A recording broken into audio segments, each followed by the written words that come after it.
Help them out, work on the farm, give them a real good hand job. I need a dick now. Hammer my box. Yeah, I cut my hand with an axe, so got a real axe wound.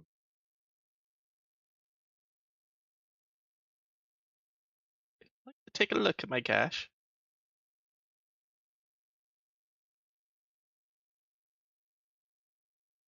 That's my no tomfoolery. I have fun. Why don't you let that one marinate?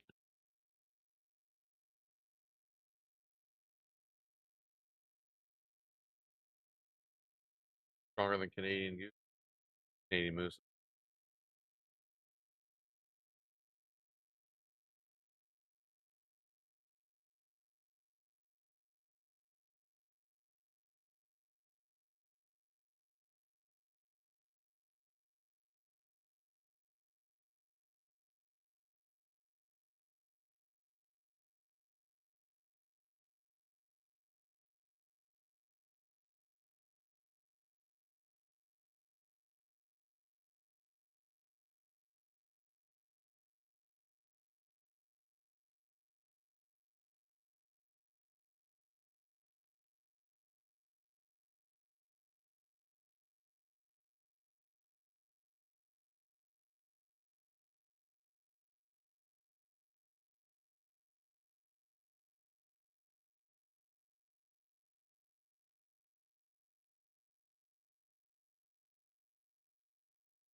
So unfortunately, I don't think the bingo is going to work because the live stream's like 12 hours before reset.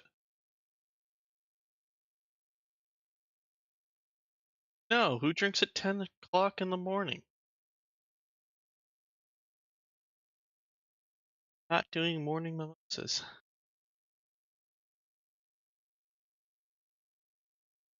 Au revoir.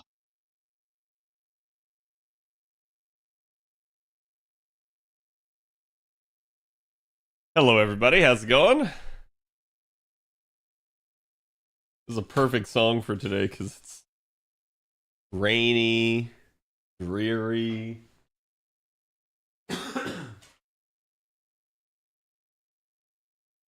Sugi Sugite.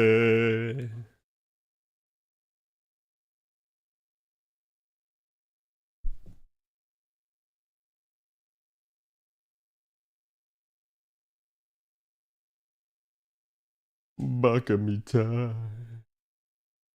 Fletcher, thank you for the 8 months. Appreciate it. I just got the tweet out, chat. Do me a favor and go give that some love. You guys know I appreciate all the support. Let me grab today's sauce. Gonna be getting started here in just a second.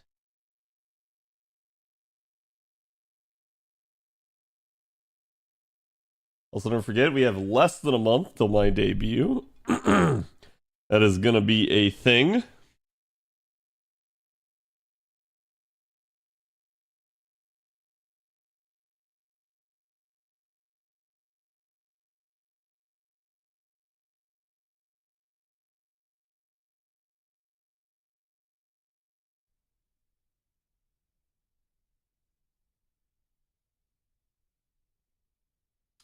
Okay.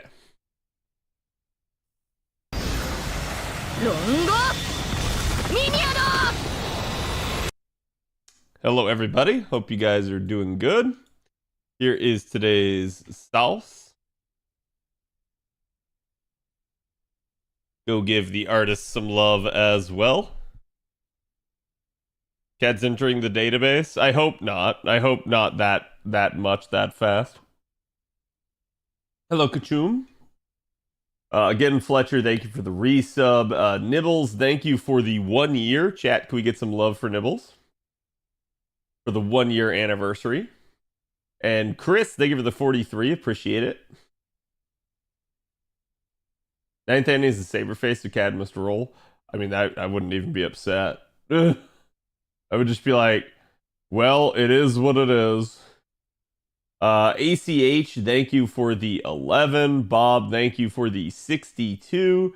And Balmonte, thank you for the 11 as well. Y'all are too kind. I appreciate all the support. Thank you.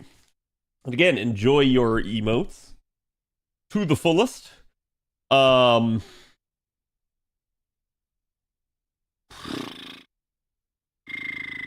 Just trying to think. So obviously I've got stuff I've got to do here on JP. I've been talking with Trubs a little bit. Apparently the JP event is kind of wild, kind of in a good way.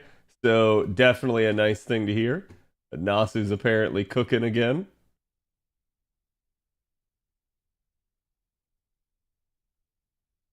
Let's go just grab Ruler Scotty and go straight into that. Durandal was stolen? Apparently Durandal was stolen. I did hear about that. Bob was talking to me about it before stream. 60 million download campaign be like? Yep. Yeah, or sorry, the 30 million.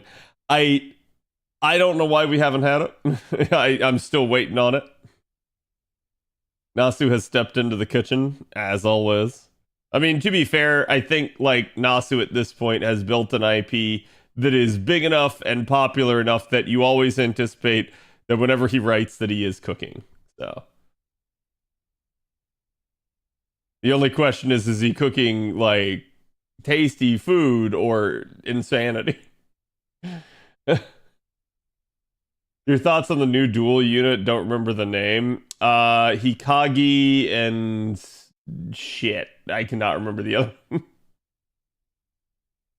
I opted to calling them the twins, but there's plenty of twin servants, so. Sorry, Hibiki and Shikage. I had that backwards.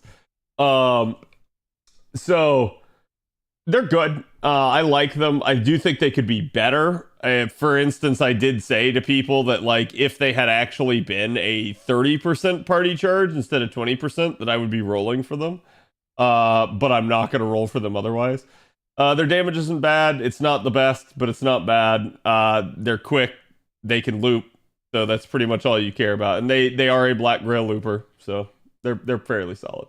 I do need to get the video on them out. I keep just getting too busy at work to do stuff. So it'd be what it be. And this being a short week for work is definitely a problem. I'll see if I can get it posted like maybe over the weekend because I'm going to actually have a nice long weekend. I'm going to have a 4-day weekend because I'll have Thursday, Friday, Saturday, and Sunday all off. So definitely nice. Not everyone gets that. We didn't take like Juneteenth off as an office. So we did have a federally mandated holiday that we didn't get to take off because it was right in the middle of tax season. Well, sorry, not tax season, but like busy deadlines that we had. So basically, because of that, they just gave it to us here, and I'm like, yeah, I'd rather that anyways. I would rather have the Friday after a Thursday holiday off.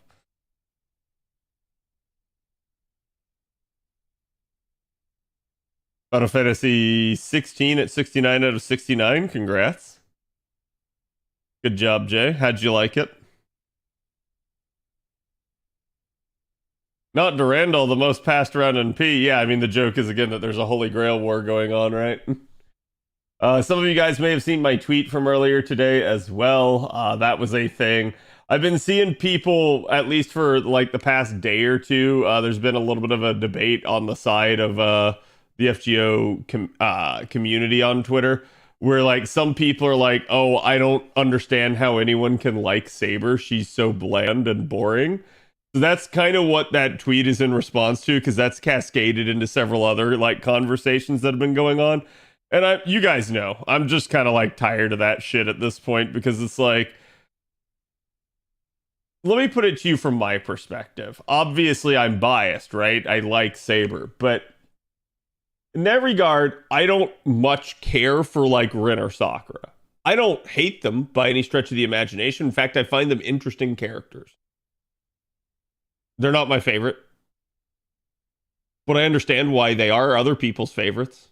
I understand that other people like them, and I don't go around shitting on them constantly. I don't sit here and go like, oh God, Ren, she's so stupid. She can't figure out how to turn on a freaking TV. Like, no, I instead just sit there and I'm like, yeah, okay, like she's legitimately a good and interesting character, and I understand why they're your favorite, right? Like, to me, I don't get those people. I never will. I can understand having the occasional gripe about maybe the fans. I could understand having the occasional gripe about like maybe the gameplay of something. I don't understand like sitting there and just shitting on like the character and being like, how can anyone like this? It's like, it's the internet, man. Deal with it. People like what they're gonna like. Just because you don't understand it doesn't mean that it's not the case. And that's what I always find hilarious about these sorts of things. But again, it's the typical like rage bait and stuff like that. But I had finally had enough of it, so I just put my own 2 cents out there and said like, this is stupid. Like, if people actually think that she's vanilla, that she's generic, that she's stereotype, stuff like that, I'm like, cool, yeah, you can say that about the character that literally is so iconic at this point that it has spawned numerous other adaptations and influenced various other things.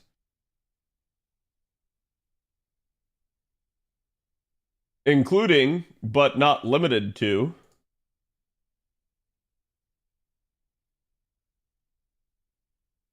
Did any of y'all recognize this character?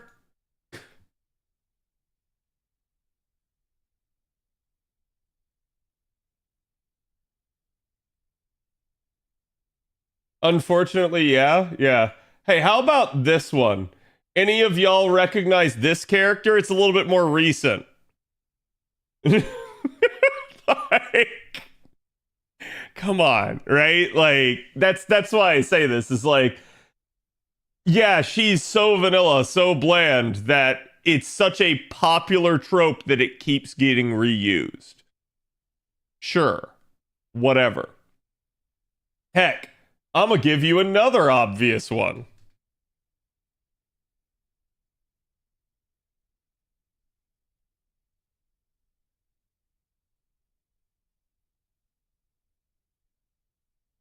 Oh, chat. Who's this one? Huh. I have no idea. So it's like, I'm sorry. It's just, it's stupid, right? Like, the fact that people actually think that, like, oh, this character is uninteresting, this character is, like, boring, I just, whatever. It's all I can assume is haters gonna hate, and that's all it is. And like I said, it's just being done on Twitter for attention. And the sad part is, and I really do believe this, that like when you see someone with a shit take, stop giving it a spotlight. Don't quote tweet them. Don't like it. Don't retweet it. When they have that shit take, ignore that shit. And worst case, if you want to talk about it, do what I did. Create your own tweet and don't ever mention the person. Why? The way the algorithm works, you can get rage baited all you want. You're still feeding their performance.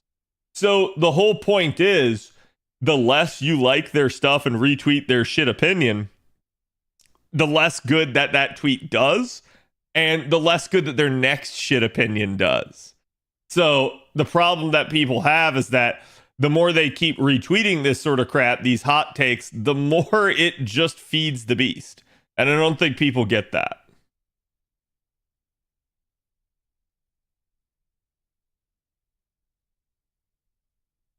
It's funny to see that Genshin Saber is voiced by Tamamo. Yeah, it is. To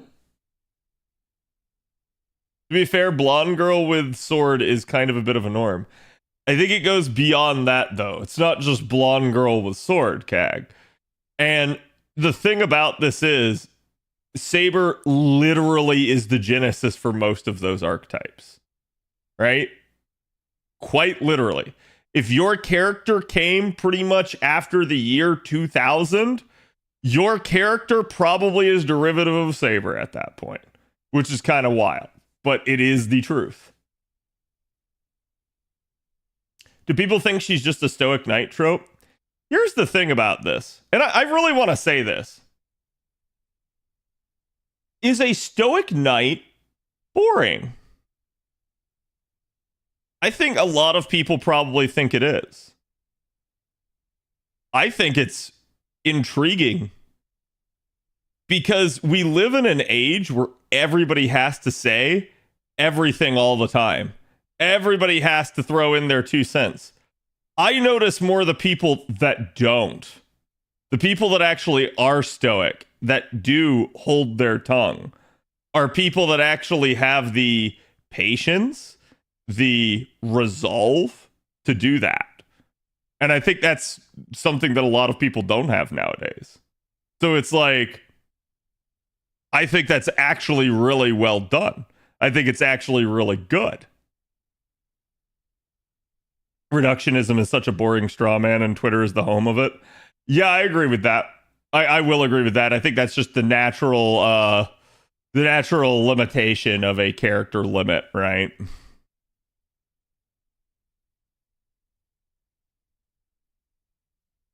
Saber's the perfect example of a good stoic knight. Yeah, I mean, like, look, chat, at the end of the day, any character can be boring or bad if it's not written well.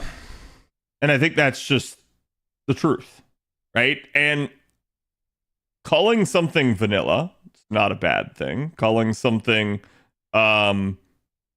generic, also not a bad thing. Chat, we're all generic to an extent. We're all human beings. Unless one of you's a lizard man and you haven't told me. But the whole point about this is just that at the end of the day, it's always about what you make of it. It's always about how you interpret things. And yeah, it is on the writer, on the, you know, the person to actually create the character well. But I'm sorry, it's not my fault that the person literally hasn't read or consumed the material and is sitting there talking about it. Like, this is where when people start saying that it's necessary to gatekeep, I kind of agree.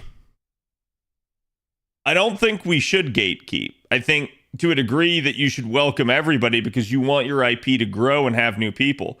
But then you just realize that some people are just legitimately toxic and they just only want to like destroy and tear things down. And when that's the case, that's when you just go like, enough of you.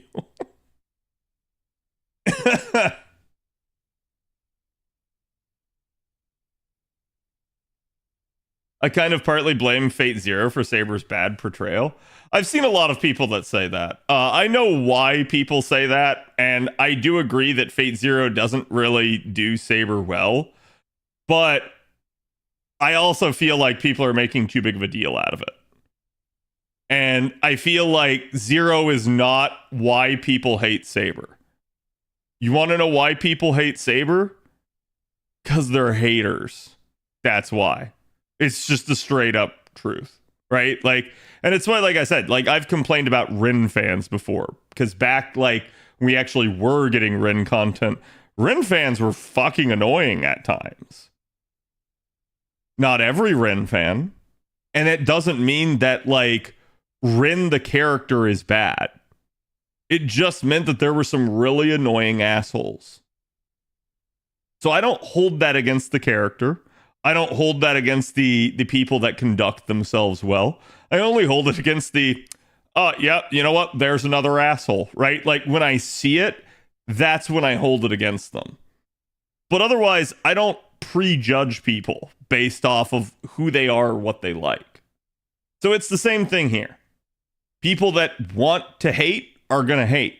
People that want to sit there and constantly reduce it down to your waifu bad, my waifu good, are just going to keep doing that. And you need to understand that they're toxic. And toxic people just should not be engaged with. It's the truth of the matter. Like, I've said this once and I'll say it again, but I feel like when someone is truly toxic, when somebody just absolutely just keeps hammering over and over and over again crap, that's when you cut them out of your life. Because I think, wasn't it like Bob Ross that basically said, like, I don't have enough time to hate? Like, it's the same issue for me. I like to spend all my time with you guys here on stream. I don't have the time to sit here and like, hey, let's go to Twitter and start shitting on people and like all that stuff. It's like, I hardly have enough time to post to Twitter in the first place. So to me, I don't get it, right? I try, when I use my soapbox here on the channel, I try to use it at least for good. I try to talk about the things that maybe are toxic and should be avoided. Not, hey, let's all go shit on X or Y. I think that sort of crap is dumb.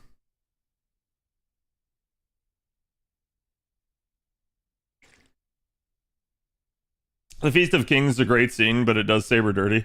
Well, I've talked about that before, right? A lot of people feel like the Feast of Kings is like, Saber got absolutely one-upped. And yet at the end of Fate Zero, you literally have Lancelot sitting there telling her, you were right. And that's why your people would have followed you to their death. That's why even after everything that happened, humanity couldn't handle Saber. They understood that she was too good for them, not the other way around. And that everything that she did was the correct course of action. Humanity just couldn't handle it. So it's like, when I see people sit there and say that, it tells me that, like, they didn't pay attention to even the end of Zero. They just see that scene, hyper focus and fixate on it, and don't completely view the entire work. So it is what it is.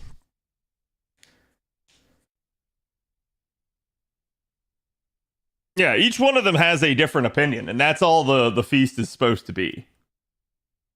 So it's like they chastise her for not being selfish and for living her life selflessly for the future of her people. And then they say, like, oh yeah, but it all came to nothing in the end, so you were wrong. And it's like, well, the only reason it all came to nothing in Saber's case is because not anything that she did had everything to do with basically the machinations of other people around her that wanted to tear her down. You hoping for the same thing as usual for 9th Annie? We already know, by the way, chat, that the panel's at 10:30 a.m. Saturday. So don't expect the live stream at the normal time. I don't know when they're going to do it. I'm waiting on an announcement, but I have to like plan accordingly for whenever we stream Saturday. So doesn't Lancelot basically worship Artoria? No. This is a fun thing. And this is talked about in the Nasuverse specifically. But again, I can't blame people. Most people haven't read or watched or listened to Garden of Avalon. Lancelot cheated with Guinevere. This gets exposed by Morgan Le Fay. Because Morgan Le Fay wants to destroy everything. Lancelot flees, and in the process ends up killing Gareth, who was his squire. In that process, while he was trying to defend Guinevere in her honor and get her safely out of there, he did all of that, and he is ashamed. And he realizes that he is straight up somebody that is guilty. So this is the thing that gets talked about in Zero. He was waiting for Artoria to punish him. It's actually why he goes mad. It's why you have Lancelot Berserker. Is because he had guilt and he wanted to be punished for his sins. And Artoria forgave him because it was the right call. There was nothing wrong with the love that Guinevere and Lancelot had. And even though Lancelot felt like he had betrayed them, Artoria understood that everything that happened was basically an accident, and all because of the secret that she had been keeping. So she didn't punish him. And it literally drove him mad. And that's what I'm saying. Like, a lot of people don't understand that. They don't even understand who Zerkalot is. And that's kind of the thing, right? Like, that's why I say, like, your average person that just, like, watched Fate Zero and consumed maybe half of it because they were, like, barely paying attention. Yeah, they don't know any of that shit.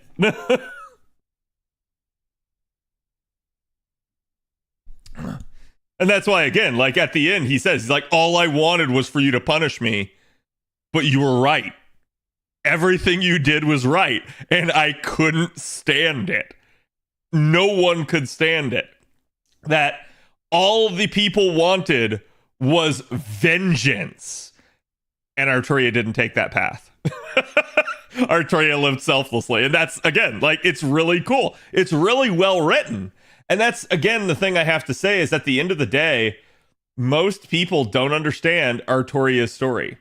They don't understand anything about her because they haven't read the visual novel, and none of the current animes do her justice at all. And sure as shit, FGO doesn't either.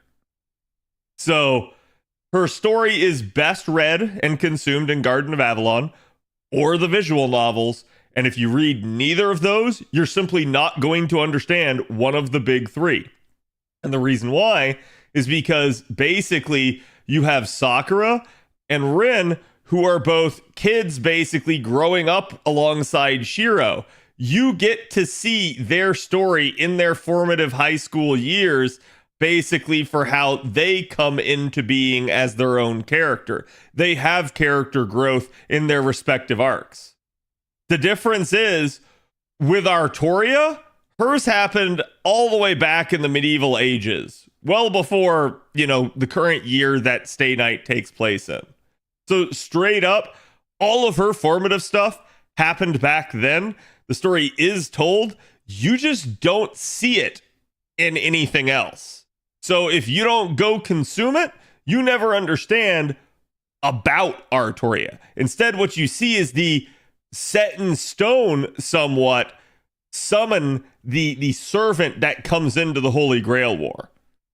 And so people think like, oh, the character's boring, there's no depth there. And it's like, okay. I mean, you're just an idiot. But it is what it is. And like, I say that just because a character doesn't have character growth does not make it a boring character. This is a novel, wild concept that I think a lot of people don't think about. People, I think we would all agree that you need character growth in a story. But not every character needs to grow. Some characters just need to get where they're going. I'm going to give you an example. Does Dantes need to grow as a character, chat? Or does he just need his fucking vengeance? Think about that. And he does kind of grow. He at least goes through a metamorphosis in his story. But yeah, the reality there is you don't need to have a character totally change. You can just have them get where they're trying to go. And that is really all that matters with a character. They're included because they're involved in the events of the story you are trying to tell. If you give him his vengeance, he'll be boring? No, you give him his vengeance and then you end the story right there. Why? Because that's the end of the story. Getting the vengeance that you've been waiting for throughout the entire story. Cat, I'm going to stop you right there. That's fine. But the point that I'm trying to make is that it's not necessarily always about the character growth. You can have character growth, and somebody in your story absolutely needs it, but not every character has to. Sometimes it's just about the journey, not about how you learn something along the way. And that sounds wild, but it is the truth. Characters don't need to break the mold. A good author can make archetypes and flat tropes outstanding. Yeah. Yeah, I mean, chat, listen. How many of y'all like anime? How many of y'all like shonen? If any of you answer yes to that, congratulations, you've been liking the same story arc that has been going on for thousands of years, called The Hero's Journey. That's all shonen is at its base core. So it's really funny. And like I said, you don't have to have a story be novel or different. Why do people like The Hero's Journey? Because they see a character that they want to empathize with and they watch them go through trials and tribulations to get where they're trying to go. Sometimes they grow, sometimes they just get where they're trying to go. Either way, you don't care. It's just interesting because you like that story concept. And the reason you like that story concept is because you are trying to go somewhere in your life. So you empathize with it very well. It also gives you something to aspire to. Hello, Gurus. How's it going? It's called the monomyth for a reason. Yeah. Why is Salter and Jalter always want to fight each other? I think it's just typical rivalry, right? They're both strong, hot women competing for the same things. So, is that they did another Avenger Dantes because they usually don't do something like that? Yeah. Character progression and character development are completely different. People just seem to equate the two, which is just not correct. Right. And that's all I'm trying to say is that at the end of the day, Artoria's progression is there. Her development already happened. She's not a child. She straight up already went through all of the formative events of her life. Her morals and values are set in stone. And the only thing that's really up for grabs as of Stay Night is whether or not she fucked up in the past. In Zero, she's portrayed as perceiving that she did. That if she had the chance, she would undo it. But what Lancelot's message to her at the end is, don't. You did it perfectly. You couldn't help what the rest of the world was doing. You were right. So it's again, like I said, everyone talks about the Banquet of Kings, but the Banquet of Kings gets basically refuted by Lancelot's messaging there at the end. He's basically telling her, don't do it again. Everything you did was perfect. You can't do it better. It ended not because of you. It ended in spite of you. And that's the thing I think a lot of people don't get. And even to a degree, at least as of the ending of Zero, Artoria herself maybe doesn't get. And she comes to understand that through Stay Night. Artoria is very important because without Artoria, there wouldn't be Artoria Alter. That's true. That's one way of putting it. Would you consider it possible that Mordred and Artoria could be on good terms?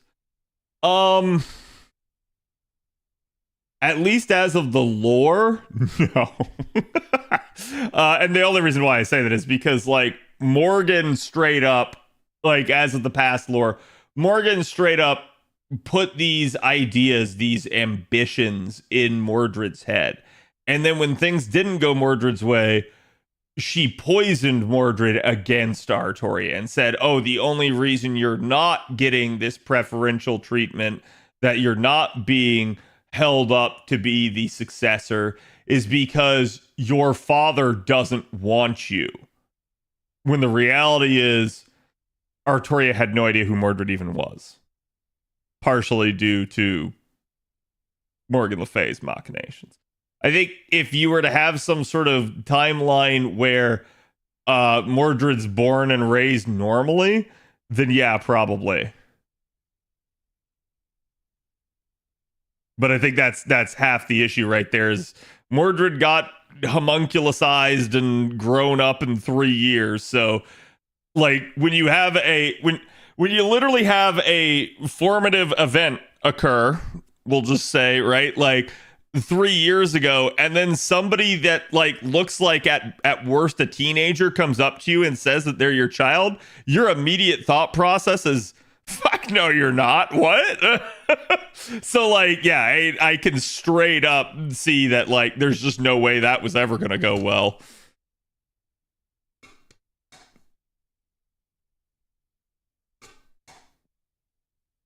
I think people are just way too Iskandar drunk. I love Iskandar, but what you kind of see at the end is that while Iskandar's men would have gone to the ends of the earth for him, that the problem was they realized that Iskandar's dream was totally unrealistic and unrealizable. And that is something that gets talked about later on with like case files and stuff. So it is another interesting concept. Captain Zero, thank you for the 35. And Polo, thank you for the follow. And if I didn't say it earlier, Ender, thank you for the 1 year.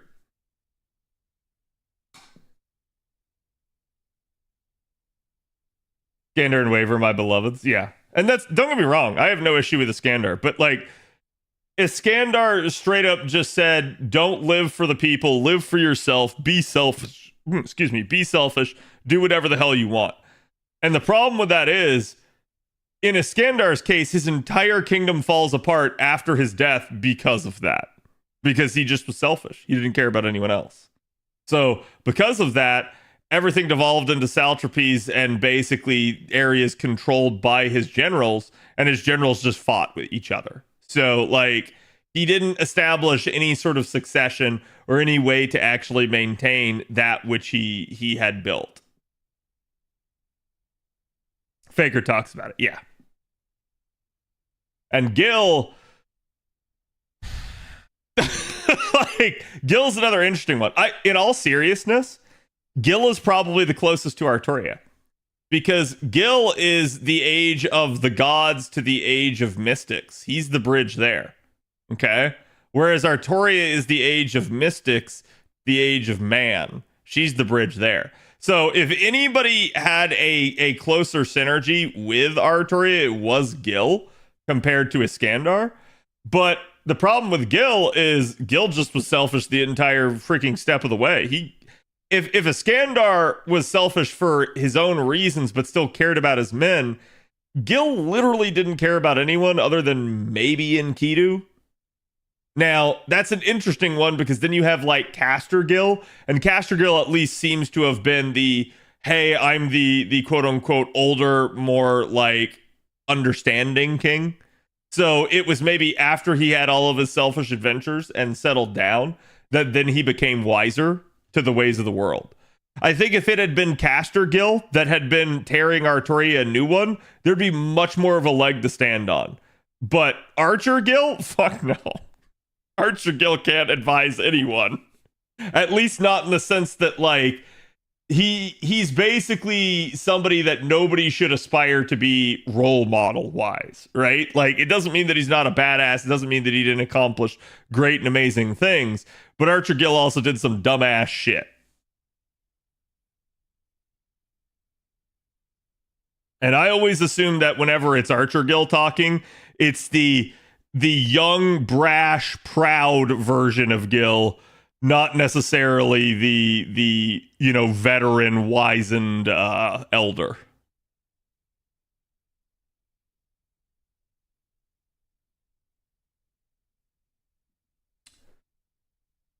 Archer Gil was a frat boy. Caster Gil was the once graduate that works here. Yeah. What about Trebs' favorite, Kid Gil? In a weird way, Kid Gil is almost wiser than Archer Gil.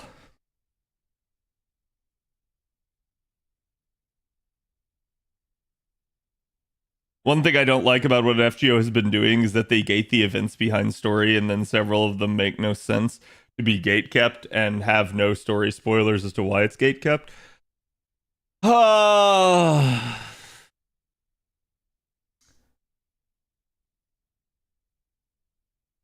I feel like they are there, but they're not as big as like the devs would have you believe. Like spoiler wise.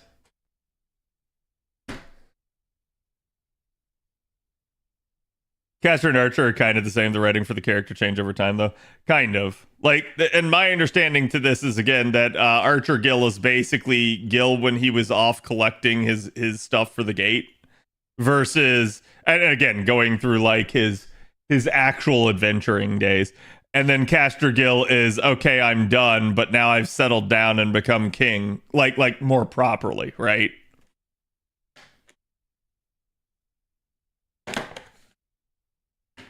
If he saw his future, yeah.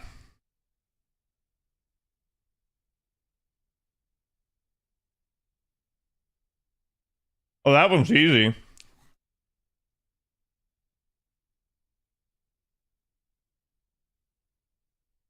None of those answers are correct, by the way, Ash.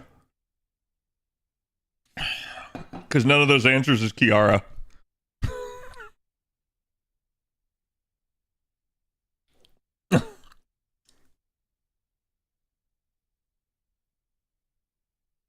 Huh? Which version? Both. Both are longer.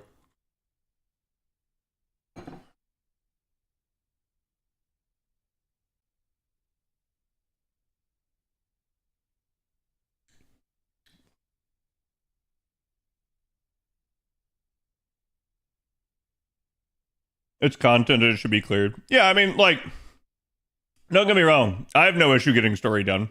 I understand why newer players do, but I don't know.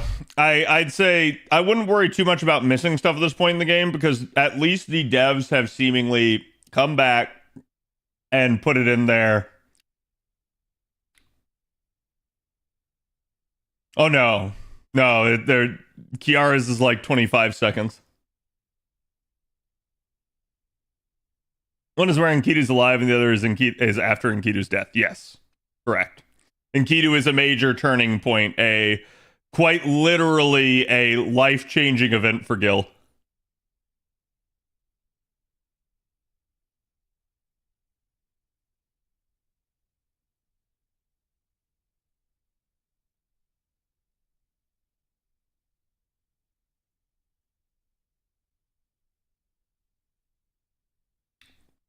Yeah. I have no idea where Proto Gil fits in. And I'm not saying that I want the spoilers. I don't actually know where he is, if he's like even younger Gil or what.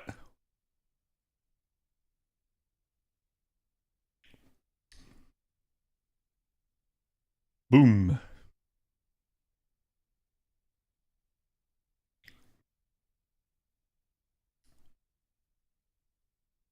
Run a timer and use her for a node? No.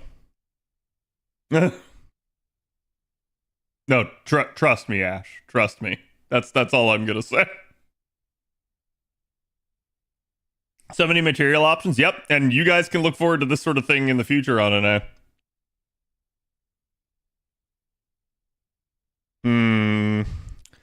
I know I have people that actually have MLB, but apparently not.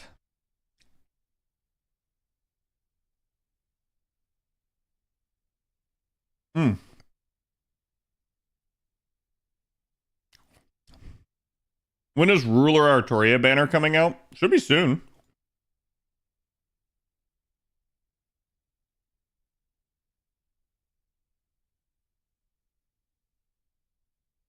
Let me double check for you.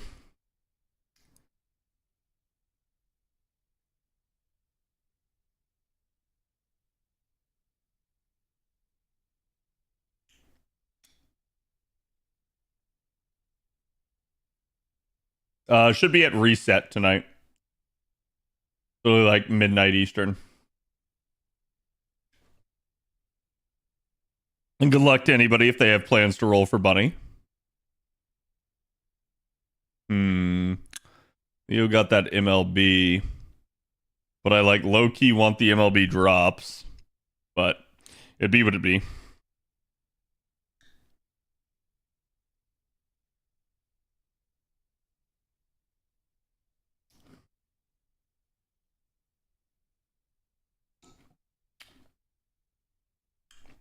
Do I feel that they need to fast track stuff a bit more to improve the attractiveness to new players? No. Do you want to know why I feel that way?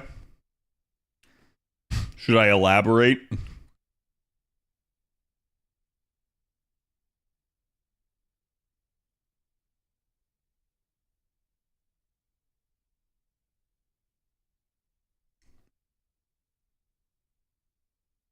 Is Annie 6 or 7? This is wait. July 6th. Oh, is it July 6th or 7th? I was like, it's Annie 7. But whatever day Saturday is. And then we'll actually have it go live Sunday, probably.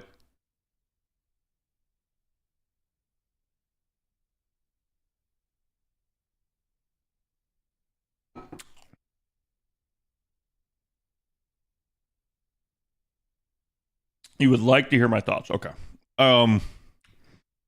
This is the problem is I keep eating cookies. I need to stop.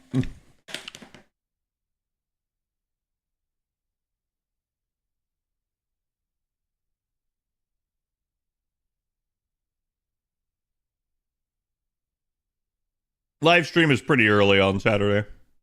At least I assume.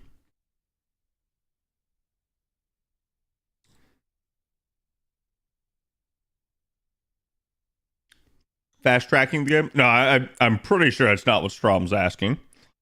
So, my stance on the reason that why they don't need to, like, fast track some stuff for players is because, one, a new player that starts playing the game is already extremely overwhelmed with the number of things that they need to be doing.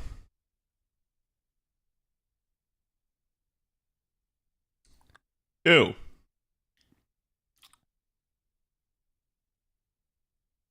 there is already so many things available to the new player that they simply cannot purchase it all fast enough.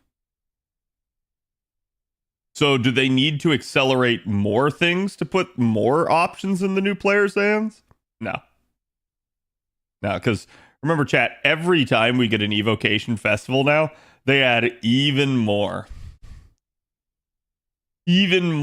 welfare options. And I think it's actually getting to the point where it's getting difficult for like players to be able to handle that. Yeah, I didn't realize that you had posted a picture of yourself, Ash.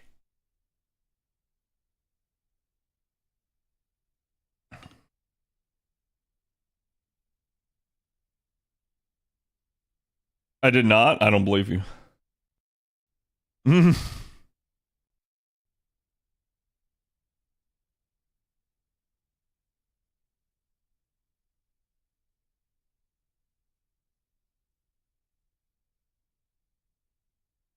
So does that answer your question, Strom? I mean, fast tracks didn't make new players be able to get all the stuff you need to buy faster. And I would say no. Still because of that first point. Which is that straight up you are overwhelmed the second you start playing a game. How do I know this? Start playing any live service game, chat, that's been running for years. Y'all know, unless you have a buddy right there telling you exactly what to do, you're immediately like, oh, what? How do I? Where's? Huh? Like that is literally your first like 10 seconds with the menu, okay? And eventually you do get, you know, things under control and you learn. But straight up, that's a thing. Again, there's a reason I have a new player guide.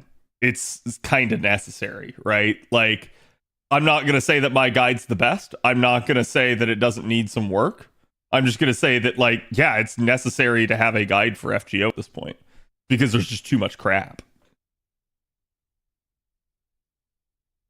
I felt that way after coming back to Path of the Exile. Yeah, exactly. Like, so when you start to think about that, you start to realize that the better thing is actually to like gate things so that a player that's starting gets a bunch of stuff at the beginning, kind of gets into stride, learns it, and gets going.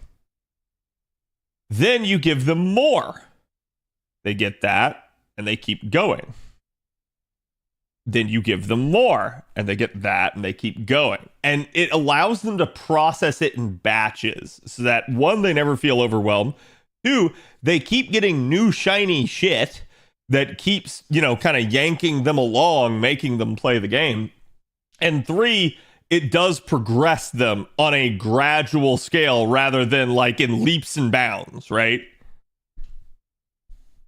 Shadow Lurker, they give it the 15. And Frozen Fire Neko, they give it the 6. Hope you guys are doing good today.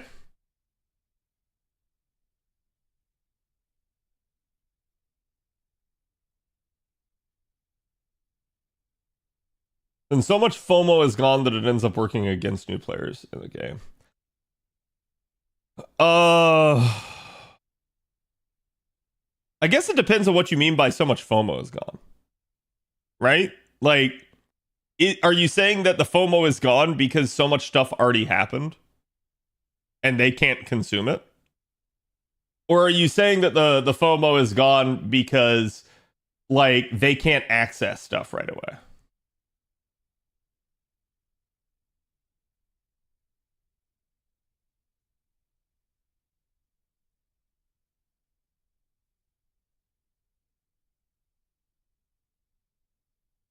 Because, like, I'm going to be real with y'all right now. Probably the only thing for new players that FGO still needs to do at this point is just straight up give some of the, like, CEs that have been missed. And they have been doing that some, so. I think that's really the only thing they need to accelerate at this point. New players are extremely well taken care of in FGO. I do think the difficult part is getting them to complete story, but I think that's a difficult ask even for more veteran players at times.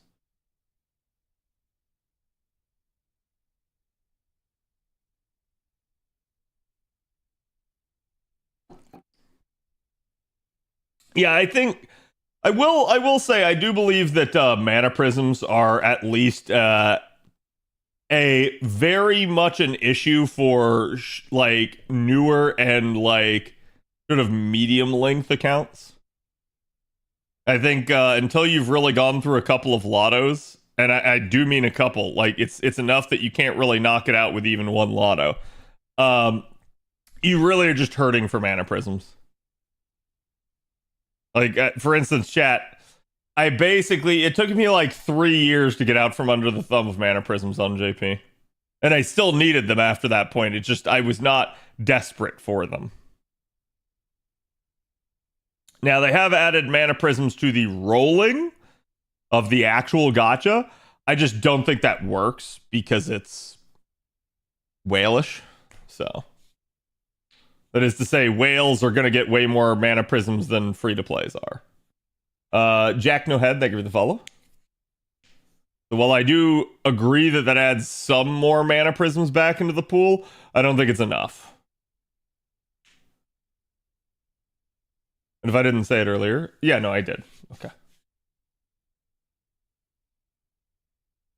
Aerial Drive, Golden Sumo. Yeah, exactly. That's what I'm saying. Like, to me, the only big thing is that a lot of those craft essences that they've missed need to come back. I do think that they should at some point add a much more robust main interlude system. And what I mean when I say that is like, I believe that you should be able to go back and read the story for all prior events, whether or not you did them. And I think that would be a good idea. I think that would be a good positive change for the game.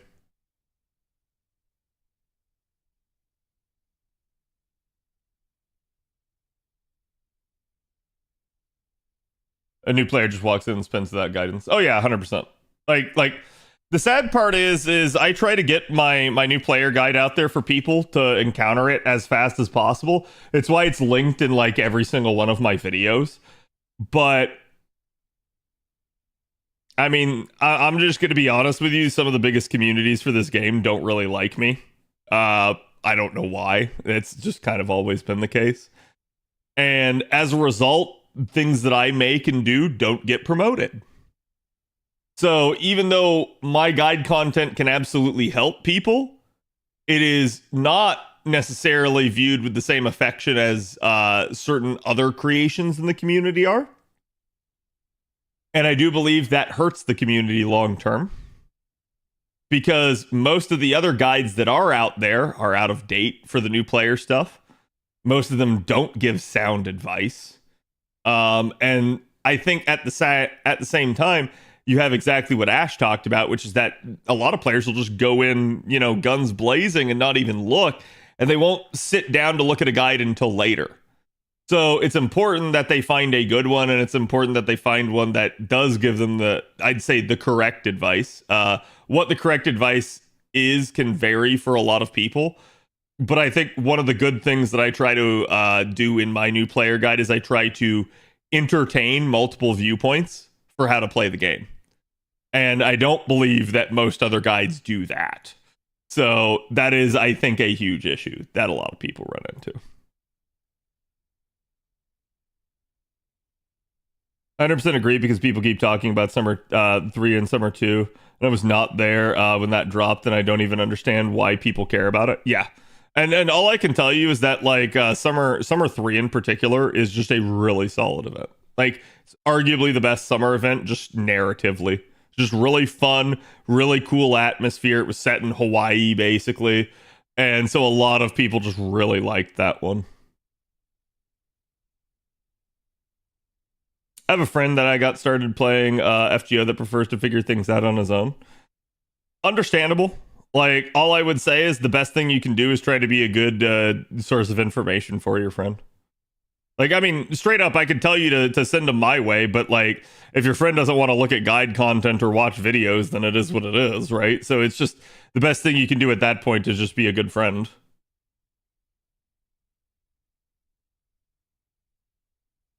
I didn't start using a guide until Lost Belt 2 when I started struggling.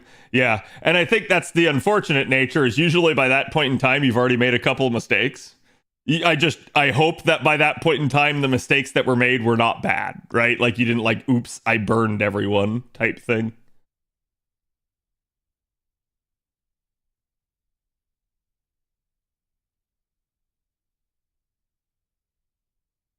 If there are players whom which are new and know little, but seek guidance on the game and spend their resources and do what they want anyways, can you really complain the game doesn't give you enough? Yeah, I mean, like, and that's just kind of back to Strom's original point, is like, do they need to accelerate things that allow people to get stuff faster? No. No, that's why. Like, there's already so many good systems in the game. You've got the tutorial missions that weren't there before. You've got a free SSR to begin with to get them out of the gate running. You've literally got much better story clear rewards and pure prisms to get access to things that you otherwise don't have access to yet. And then to still round it all up, you still have the Evocation Festival that will be coming to an A soon. So that's really going to change things. And I really do mean that. So, like, to me, the only things that are missing are, like, yeah, I think mana prisms need to get a little bit better. I think some of the craft essences that are old, that selection needs to get better for what they bring back. And then I think the stories themselves just need to be readable. And that's really it. I think those are the only, like, major changes that you have to actually make to the game. I don't think you need to give players access to more resources or faster or anything like that. The only resource I think they could maybe use more of is mana prisms. There were units I wished I did use because I didn't realize the difference between low rarity and FGO versus low rarity. Yes. Yeah, and I talk about that quite a bit in the new player guide. I have a whole section about, here's all of your low rarity units. Use them. And here's why. And, like, I kind of just talk about what makes each one of them good. And basically, that it's not like in other games, and they're not just fodder units. They're actually good, usable units for you. Token low rarity cards are completely useless. Yeah, a lot of games, they'll take the low rarity things and basically turn them into, like, fodder for feeding to other units. And that's, I think, just because they're characters in FGO and characters matter in this game, as opposed to in a lot of other games. I'm just gonna be honest, they don't do a great job with character development. I do believe that FGO has its times where it doesn't either, but I think for the majority of it, it is. And like I said, I've talked about this before. YouTube chatters are definitely second-class citizens. Damn. I mean, I just missed your first comment, but it's okay. Making story not cost AP by default and through limited events would be good too. No, I think story should cost something. It's just, I think the issue that they have is some of the choices that they've made with regards to story. The high-end story can definitely be difficult for people to complete. And they've done themselves no favors with some of the, I'll just say, cock blocks that they've put in the way.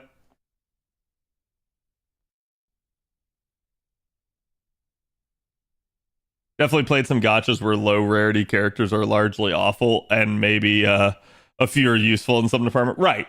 And that's like FGO, I think, and I've talked about this before, it always has that capability to like just lean back on the fact that it's a historical figure most of the time, or at worst like a mythological figure or something. So you kind of already know that whatever FGO doesn't tell you about, they straight up like you can fill in the blanks with the rest.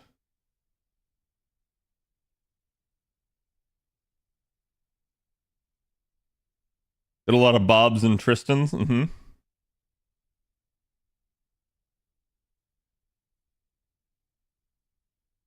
I think they should remove the stamina cost for part 1 story. I think I'd be okay with that. And I feel like part 1 story is either permanently quarter cost or free, but I may be wrong. It's been forever since I've touched it. But I know if it's not permanently free, it does get a shit ton of zero, so.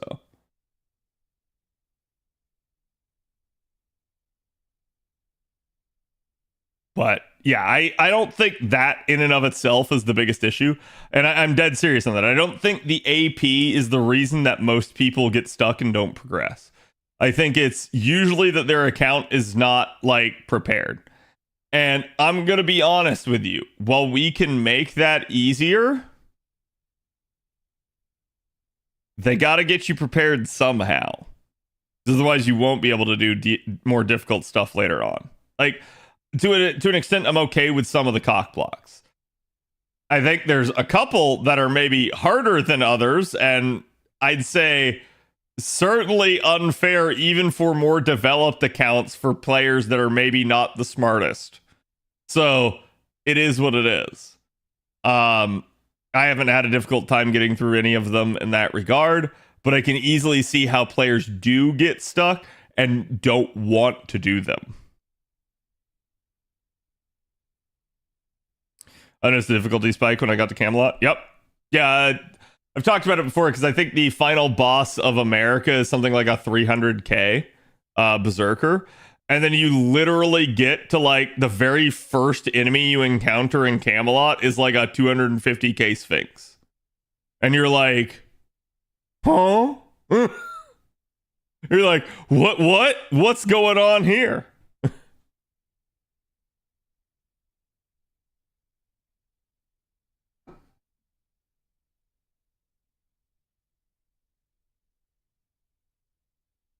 Stamina cost in part 1 makes sense, because then you'd be fine with the 2x stamina requirement for part 2 then, because it's harder, right? And that's like, I don't think the stamina cost is the biggest issue. I just think that like I'm okay if they want to like reduce it some, and I think they do that over time, but I don't know that they really need to, right? I feel like what gets players stuck is usually not actually ascending and working on units that they needed to complete the story. And then they just get bodied by some fight over and over again.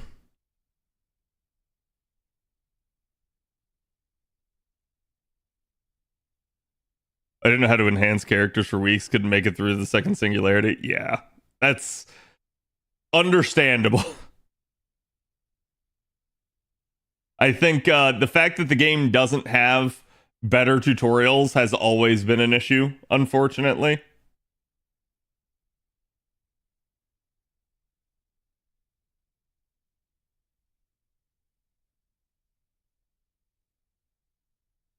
I didn't feel the difficulty spikes as hard as everyone else did. To be fair, newer players like nowadays really shouldn't. They straight up should have it easier because of all the resources that are available to them as opposed to what we had back in the day. So some things are definitely a lot easier to process, and there is a lot more conventional wisdom out there. So.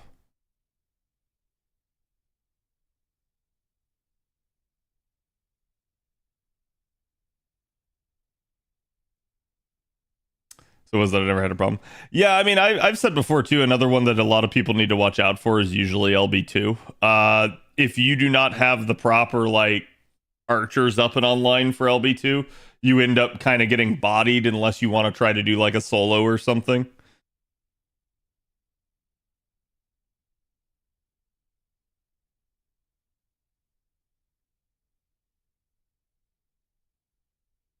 Nobody told me to roll this magical unit that does big damage. Listen, I've talked about that before. Your content creators tell you. It's just this community in general, like, and I don't mean my community, right? Like, I don't mean you guys. I'm saying like the FGO community in general does not do a good job of promoting content creators. It would rather sit there and retweet a shit ton of hot takes on Twitter than actually promote good, useful information. So, a little bit, I can't be asked. It's like when someone goes, "No one told me to roll this unit," I go, "Well, I did." And it's not my problem. So. Like, there's only so much I can do to promote myself without just being an utter absolute shill. So.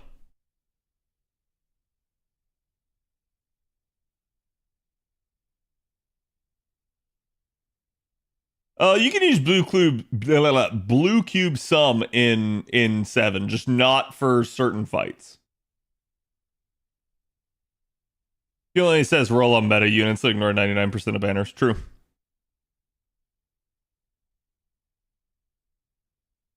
Though, to be fair, I usually tell people, unless it is a meta support, that you do not need to roll for literally anyone. Like, I will always make the case for why a unit is good and why you should roll for them, and then I usually will tell you you don't have to. Because you're technically fine without any of these units. It's just, yeah, you need somebody. It's like if I tell you don't roll this, don't roll that, don't roll that, and it's like 3 archers in a row, and you suddenly have no archers. It's like, well, yeah, I'm operating under the assumption that you have something that you can use already, and if you don't, get something.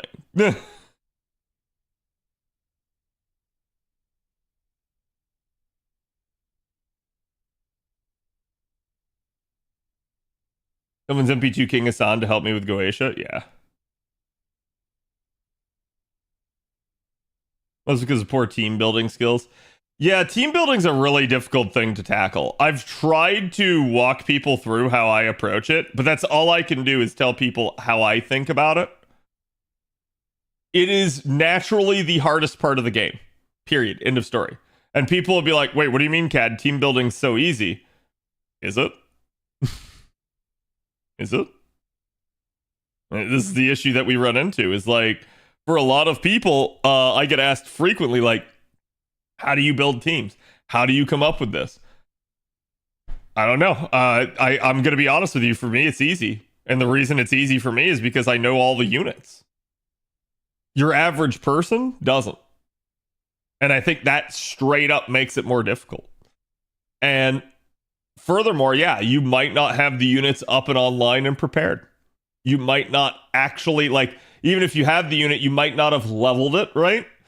And I think that sort of thing does begin to weigh on you over time.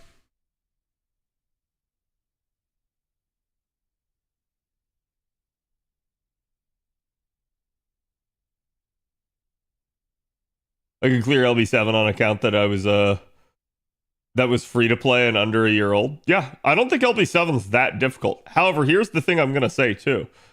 If you're a more veteran player, sure, you can do that.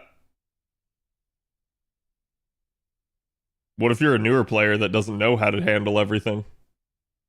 And then you're probably sitting there thinking, well, how the hell did they get to LB7? And my stance is easily.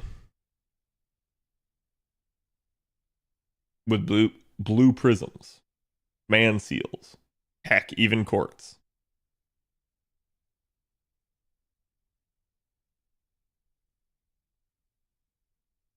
They sat down and read what the stuff does and understand how it works. Yep. Read? Well, to be fair, Ash, can you tell me how much this gives?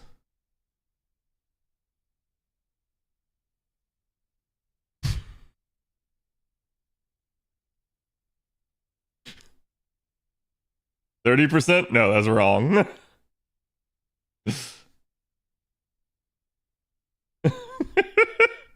But that's the point that I'm making, right? Like, it's straight up an issue that you'll have. It's just a problem with FGO. FGO does not tell you everything that you need to know.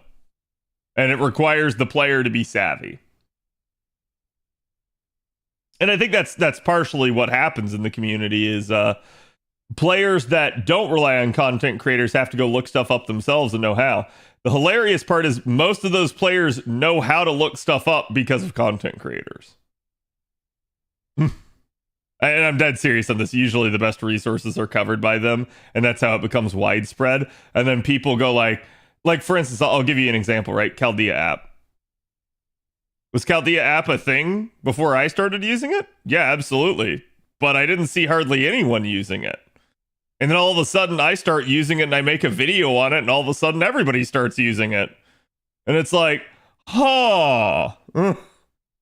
So it's really funny because like the next person that sees my video knows about it, but they also don't go like, yeah, I saw this on a CAD video. They just go like, yeah, I found this because I'm so smart. It's like, I didn't find it. Leo told me about it. I wouldn't have known about it myself if not. And that's the thing. Your content creators are usually your most well-connected people in any community. They usually are the people that are the ties that bind and actually do act as a nexus of information. It doesn't mean that we're always the first person to hear about something, but it usually means that once it's hit the content creators, it's become common knowledge for everybody. Because a content creator is going to end up making a video about it.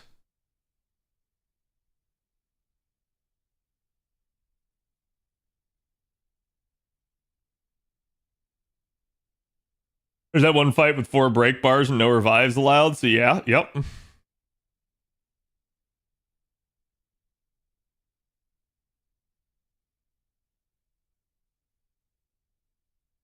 Use Chaldea app, but I hate that. I lost my data there at least 3 times. Have you tried using the web version?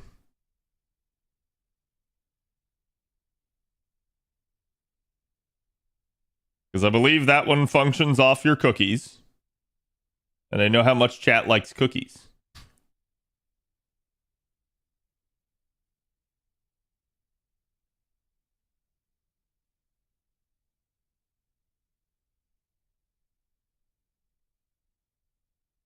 And upgrade materials, yeah. You just got an FGO and A ad? Nice.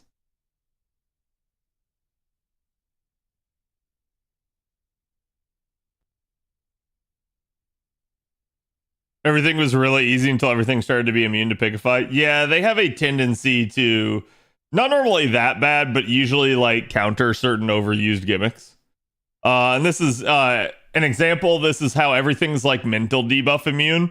And the reason why is because they got tired of everybody getting charm locked. So it just became a thing really fast.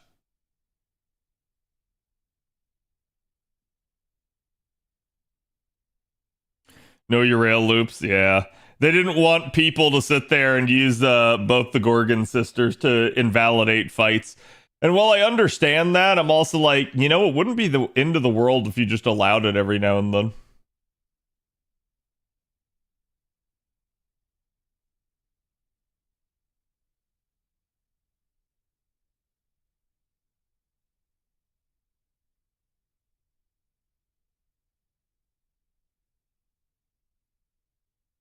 Anti-charm was a funny time. It was.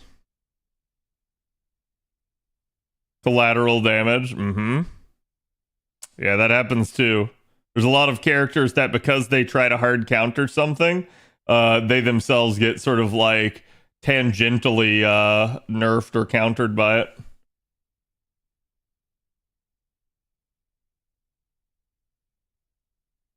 What really bugs me about Cersei is how she almost needed the Pigify.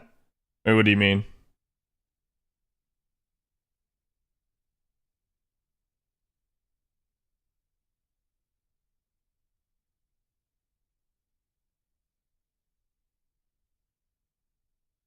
Let's make sure the player can't easily finish our game.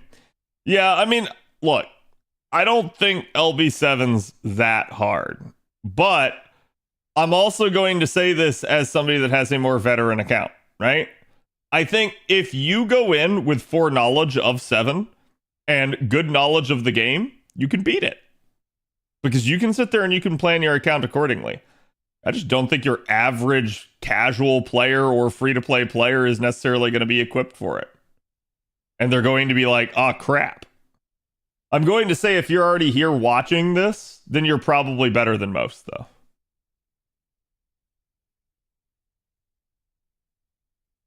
Hello, Kayotsu.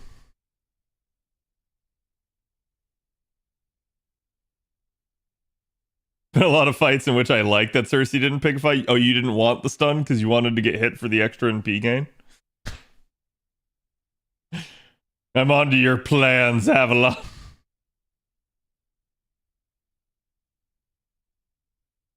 But yeah, it is what it is. So, I mean, again, I think, like, new players, it's a thing. New players, I think, especially as we start headed towards Ordeal Call, especially as we start heading into a potential part 3 into the future, I do believe that the developers need to consider how long story takes, how much it costs, and how difficult it is. And the reason why is because at the end of the day, they do want players to get up to current, to get to the end game, to have done the story. So in that regard, I think it's a concern for them. I think they've done things like the Road to 7, the drama logs, all of that. But I'm going to say at the end of the day that it's not necessarily all good still. And that they still have this issue. And it's an ongoing process. Yeah, some of y'all forgetting to change your supports.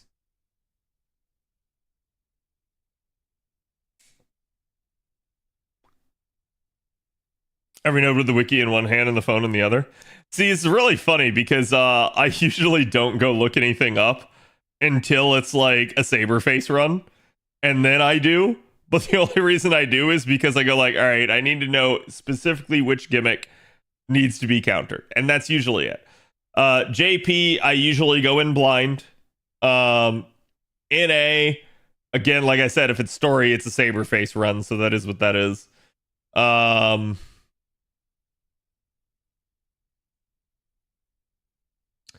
think besides that, the only thing I usually look up is like challenge quests.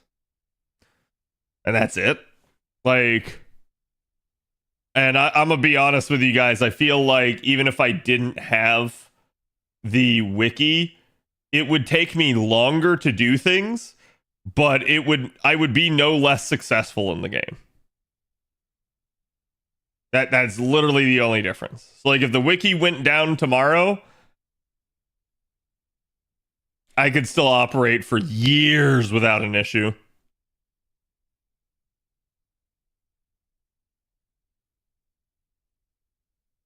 Only a few of my friends have drop up Cs. Yeah, all I'm going to say is if you're going to put the drop C up instead of like Bond or QP, just make sure you actually put and change the CE. If you don't, then, you know, if you're not going to change the CE, rather, put something different, right? Don't do the drop up CE at that point.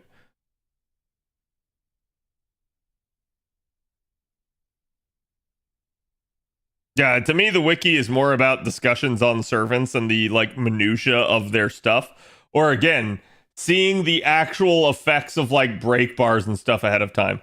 Side of that, I don't care. Like it's not really anything that's that big of a deal.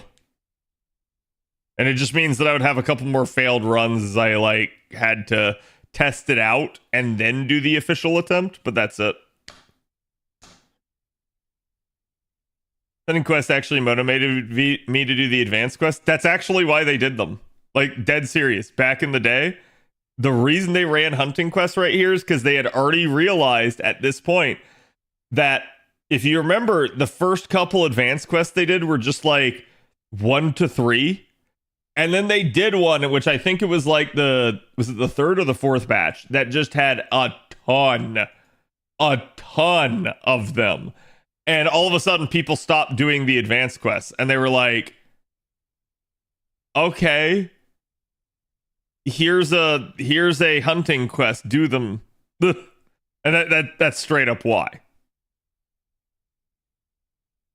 I'd waste AP on test runs. Right.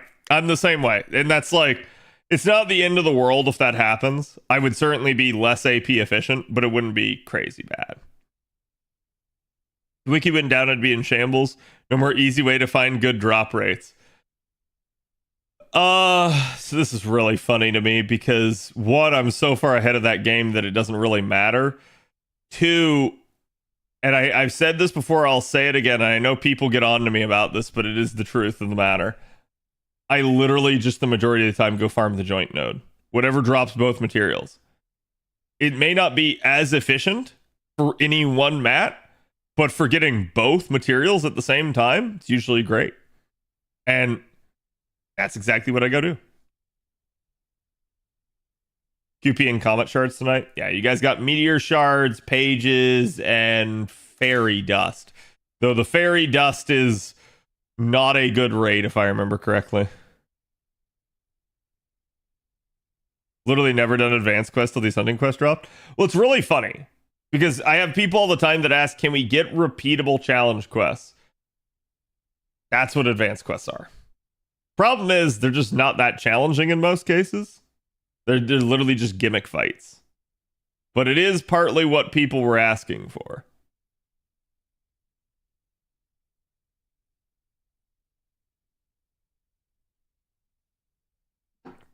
Hello, Czar. Advanced quests will end up giving you a lot of Saint Courts later. Yeah, you do want to do them. Like, for instance, okay? I have 2 that I haven't done. Last night, before reset, I did go and do the gear one, and it looks like I need to do the page one for tomorrow. And I think that's octuplets right there. But, like, that's straight up it. Like, that's... I don't know. It's not a big deal. Oh, you know what? It might help if I actually read that. And now it's not going to tell me. Give me the hint again. There we go. Anderson will be protected by Invincible and has a powerful defense buff until he is finished writing. If Anderson's writing succeeds, an enemy will be summoned. Use it to determine that enemy's traits. You cannot use support characters or continues.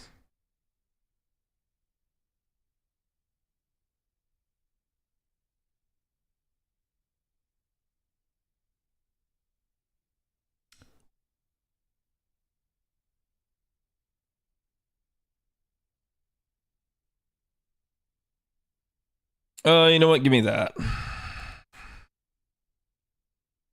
You get MP sealed, by the way. Is it unremovable?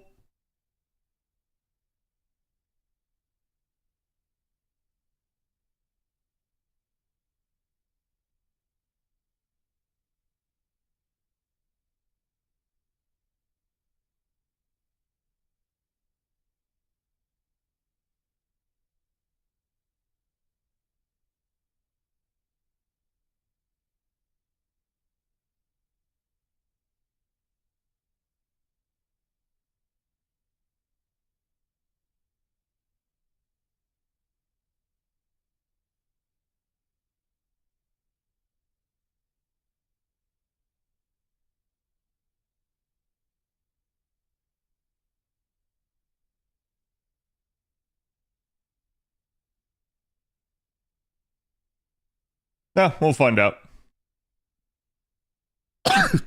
Ah. I do feel like they could have been a bit more generous with the drop rates from the cards. Yeah, I mean, like I said, I had planned to farm this some, and I knew that you could have 5-star experience drop from it, but the 5-star experience is pretty bad. Like, I'm actually really surprised at how bad it was.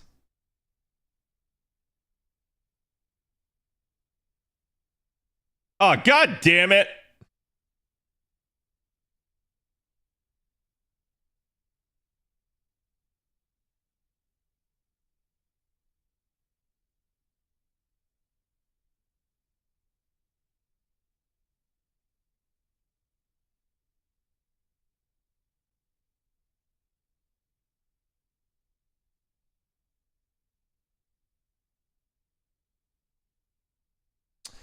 Okay, we're just gonna do that.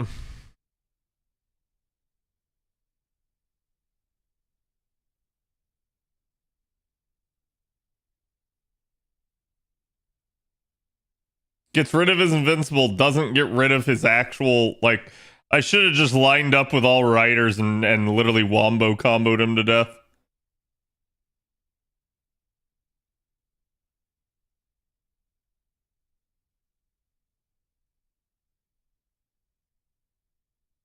Time to stall? I'm not even really sure I need to.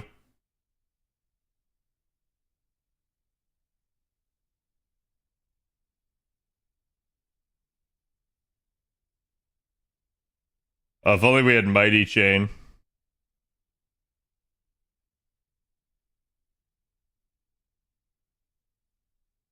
Second I can get an MP off, he's dead.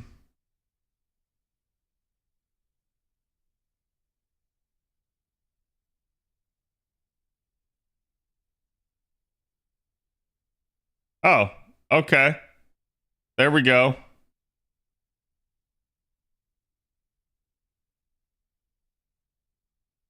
It will kill, chat.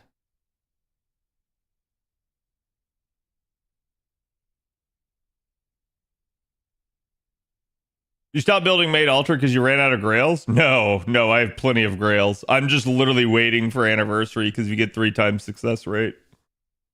I have a shit ton of embers already. As you guys can see, I keep getting over full. So every time I get full, I just take the embers and put them on Made Altar.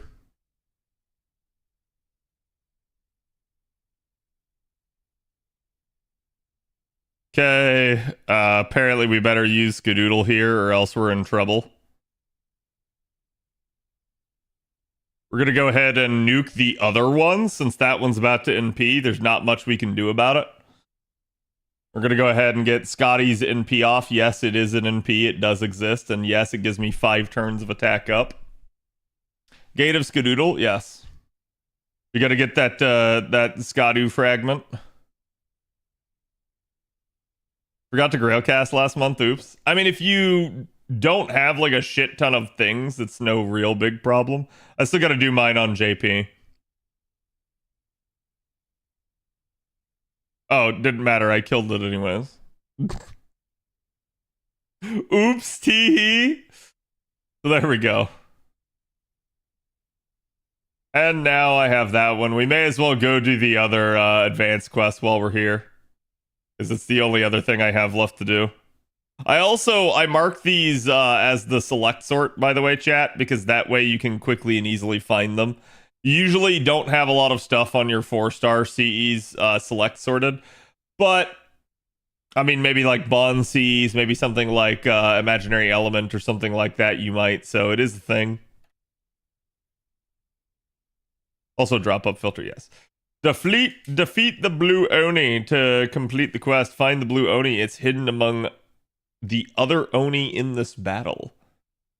The key to finding winning Oni is their color. Defeating other Oni before you find the hidden blue Oni will give the blue Oni a major buff. Okay.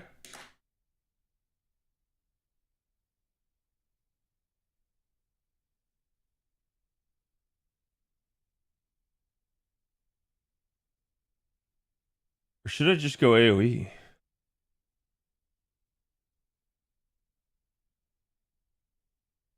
Also, Sanson, why are you in my back line? You're Bond 10. Get out of there. Get out of there, you hobo. Let's see.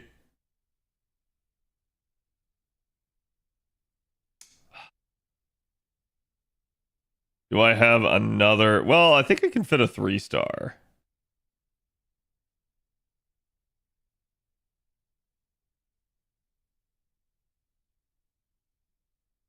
Where is he? Oh, Billy.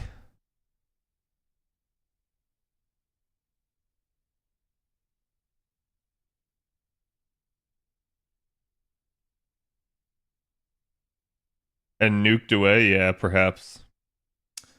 I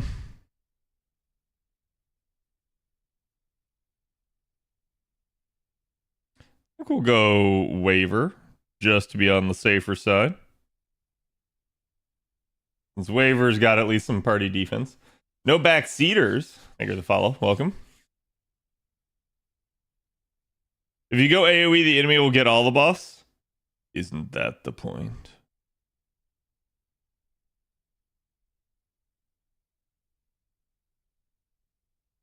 Isn't that what I want? Ceaselessly vigilant.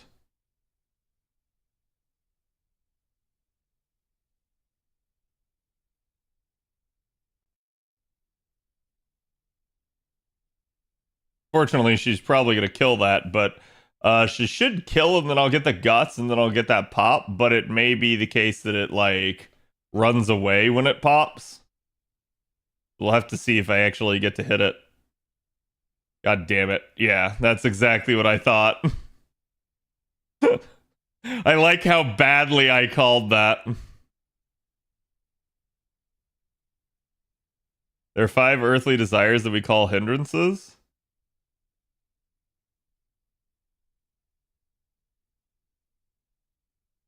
I don't know.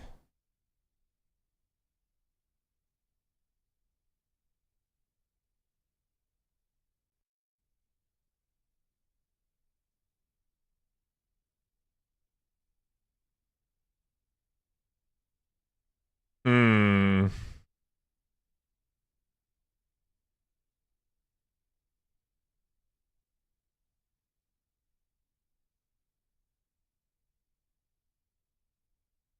Is this random, chat?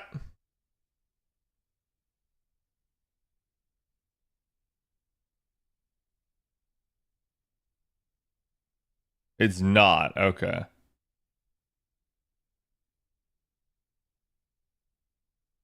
I just wish I knew what any of these meant.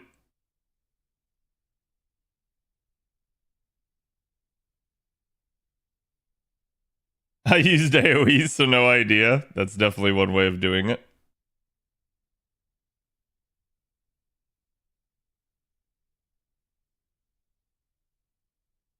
Angry Ghost, I think. I skimmed the list. That's a good.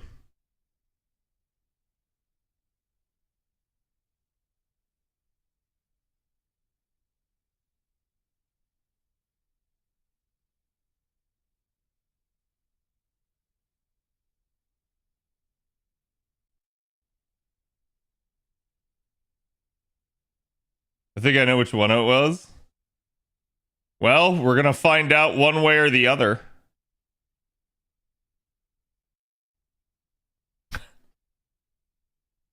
Because we're gonna be down to 1 here.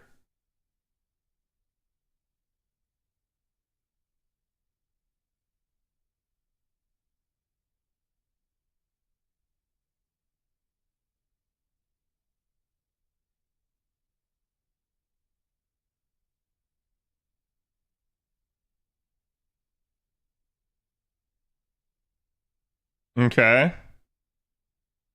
The style represented. Wait, what? Huh? Oh, okay. Okay.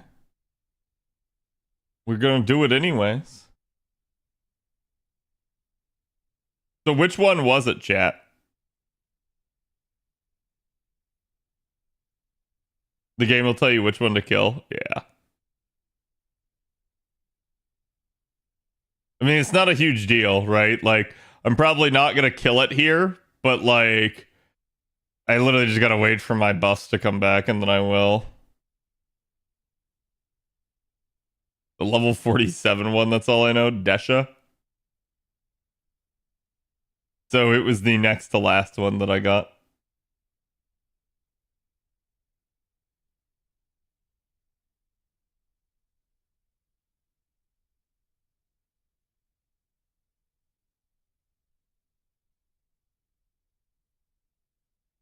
Wow, that is not the cards that I wanted. I guess I could buff Mash and do it again. Or swap for Mash and do it again, but we'll hold off right here real fast.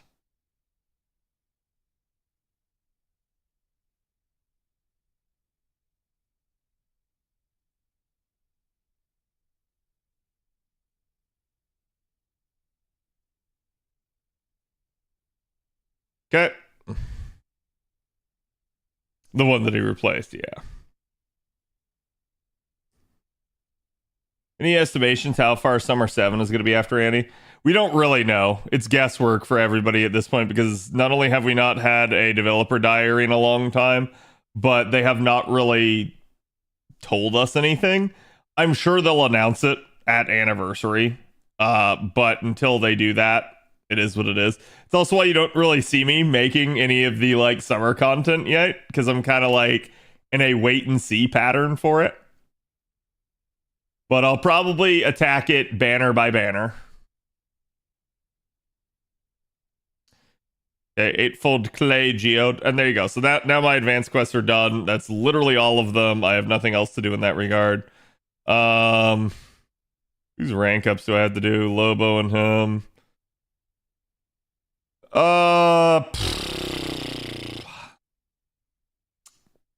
Yeah, why not? Why not, chat?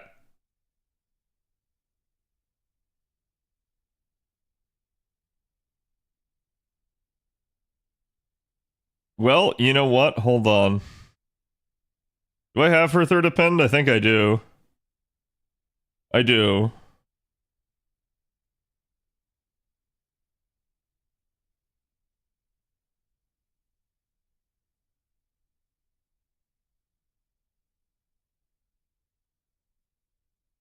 We'll just go in. I'll do them now as well. Well, I would have recommend at least doing the page one for tomorrow, right? If nothing else. Oh. Okay, I don't know about that. Gain resistance to all attacks.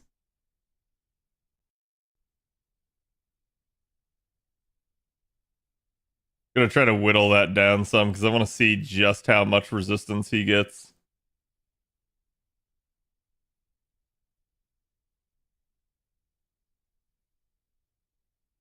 Okay, this is already getting spicy meatball level.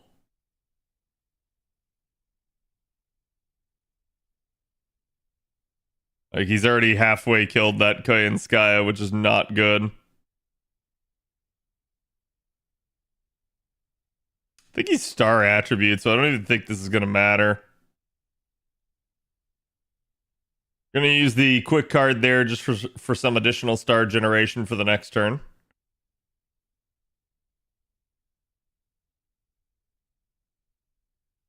And that did poop. Should have brought Merlin.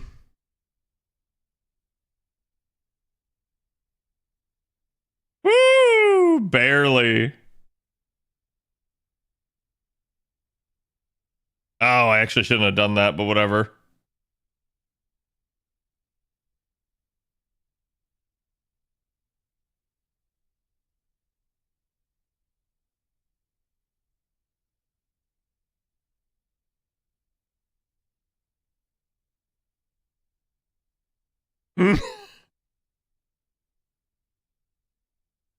I feel like Charlie's gonna win this one.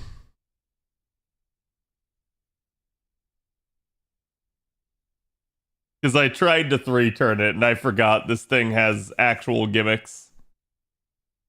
Who's in the back line? Well, Oberon for starters.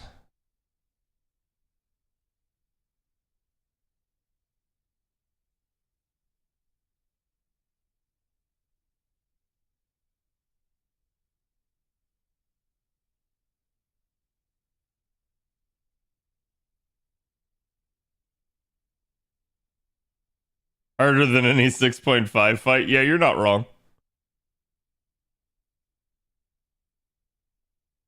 The real problem is just the stacks that he has. If you can get rid of him, it feels like he's probably not that bad.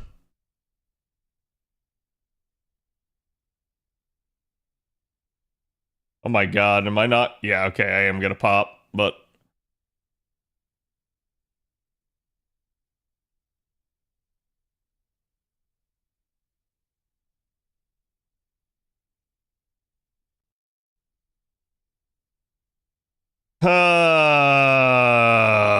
yeah, we're backing out. Nah, I'm just pissed.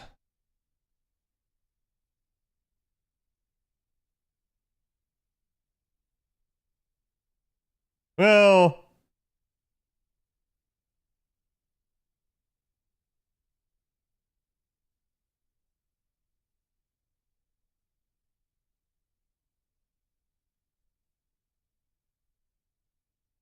it's not gonna work, but we can try.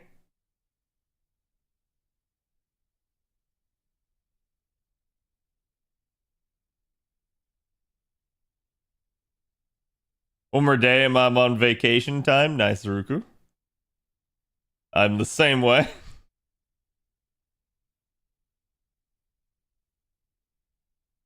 Please just don't instant charge.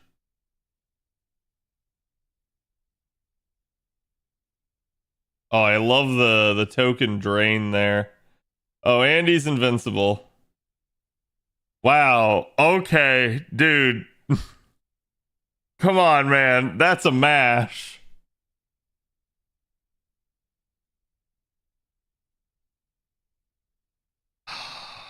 And I've got nobody. I mean, I could pop a command seal, but the problem is that invincible, and he's got 3 left. Yeah, that's a non-starter. So there's no chance that we kill that at all. We'll just withdraw. Was this an advanced quest? No, this is for Charlie's costume. Okay. Back in once more. This time it's for real.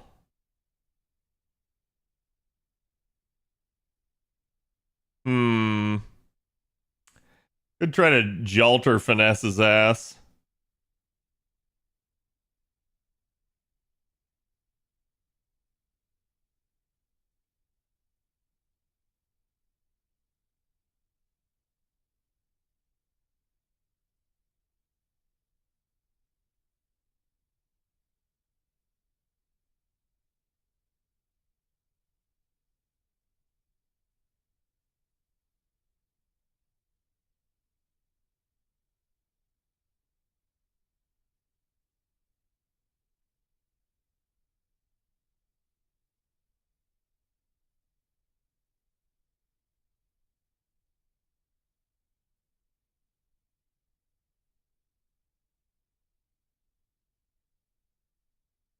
I think we're just gonna give him that just for the immediate heal up.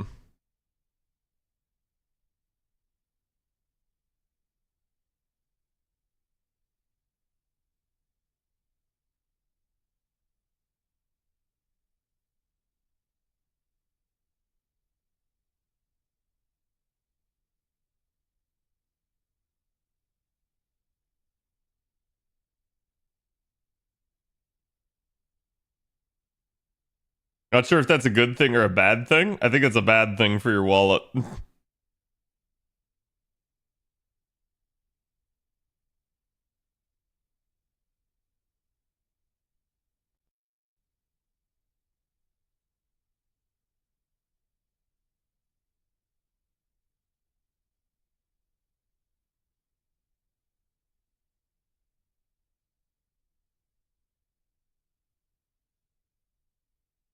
Ooh. That's technically like free loopage there. Again, if this were Mighty Chain, this would be actually just freaking bonkers, but it's not.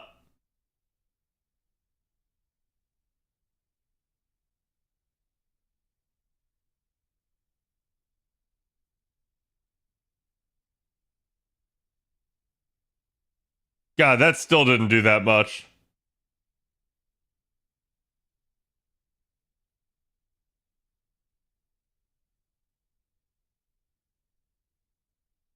Dude, the way that he just bodies people and tries to just delete them is fucking wild to me.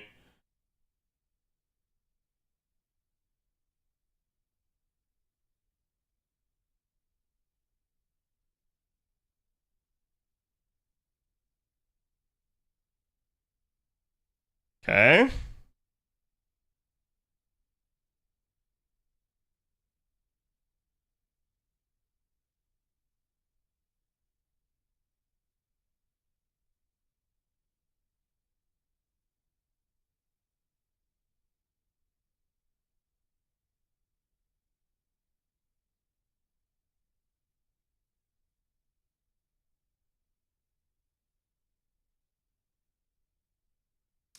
He's still got 5 more left.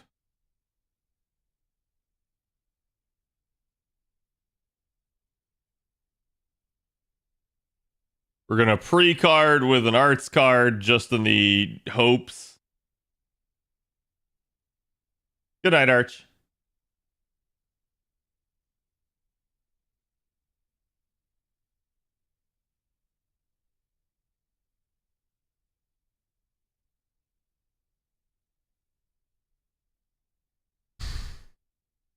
I didn't even get any of Oberon's buffs. That's just fucking stupid. I'm sorry.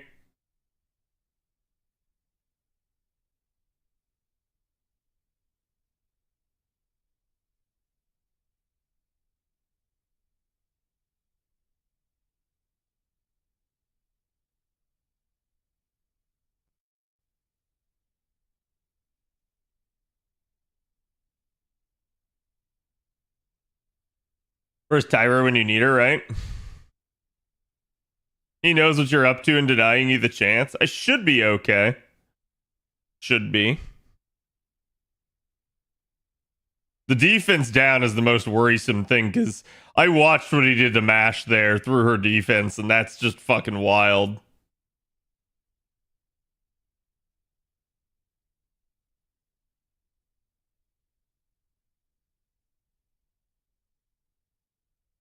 Okay, she's done.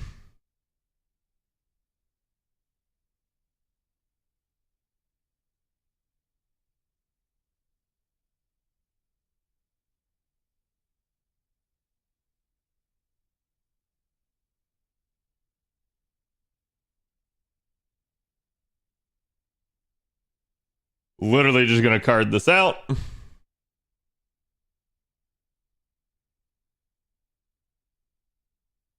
Then he's gonna try to cast Invincible on himself, but it's not gonna matter.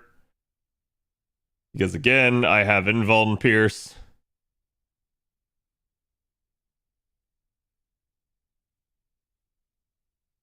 I like how he's one of the few Shadow Servants that actually just has their NP too.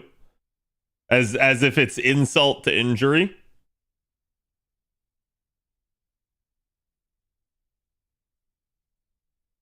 Also like the spoiler of it finally showing his third Ascension form there.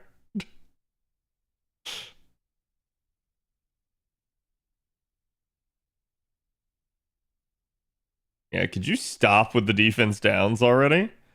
That'd be great.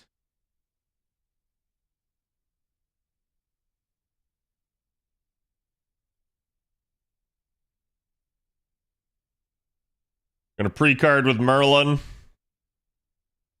Should get rid of one of the invincible stacks too.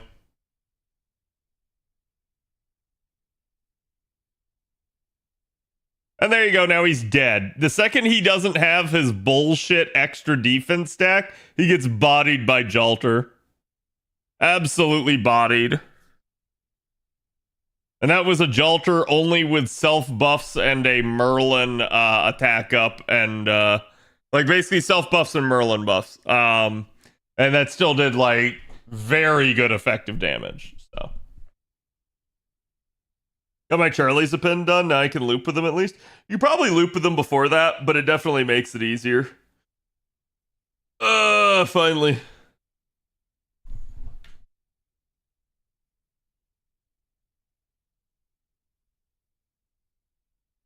だが王たる者に必要な覇気くらいならば存分に出せるとも。では、よろしく頼むぞ、我がマスターよ。Wow, he legitimately said less there than some servants say just on acquisition.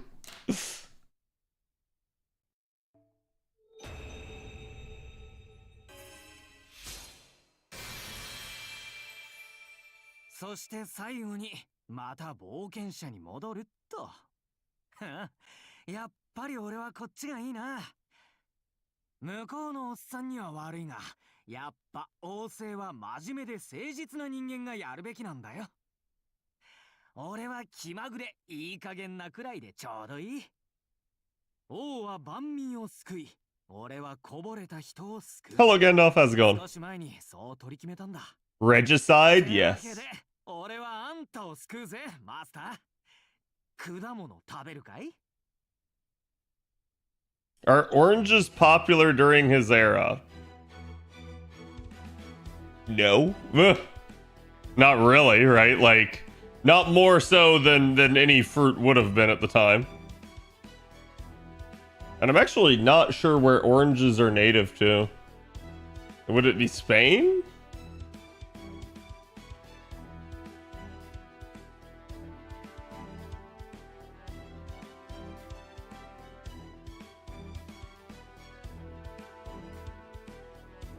Apparently China.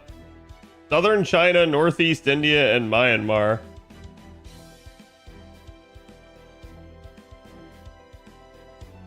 The earliest mention of the sweet orange was in Chinese literature in 314 BC.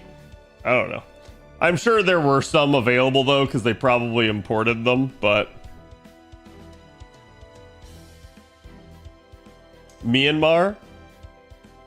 But Myanmar. Anyways, yes, that does get basically all the stuff that I had to do.